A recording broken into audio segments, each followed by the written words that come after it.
Kementerian Pertahanan Rusia merilis rekaman momen amunisi lancatnya menghantam dan membakar kendaraan tempur Kozak milik militer Ukraina.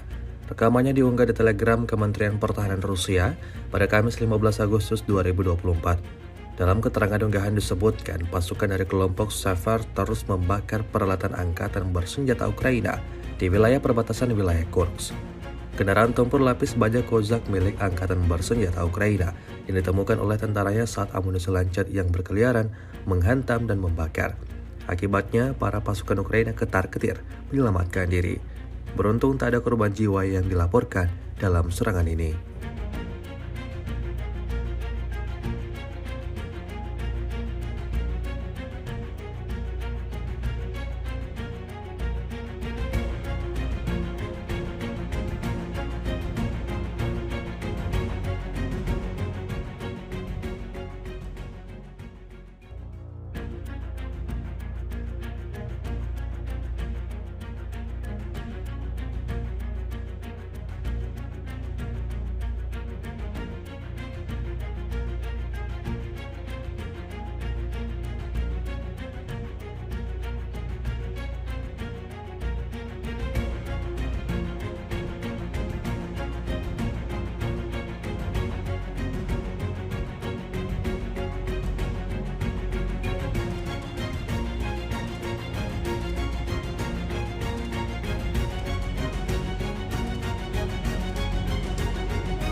Download Tribun X sekarang, menghadirkan lokal menjadi Indonesia.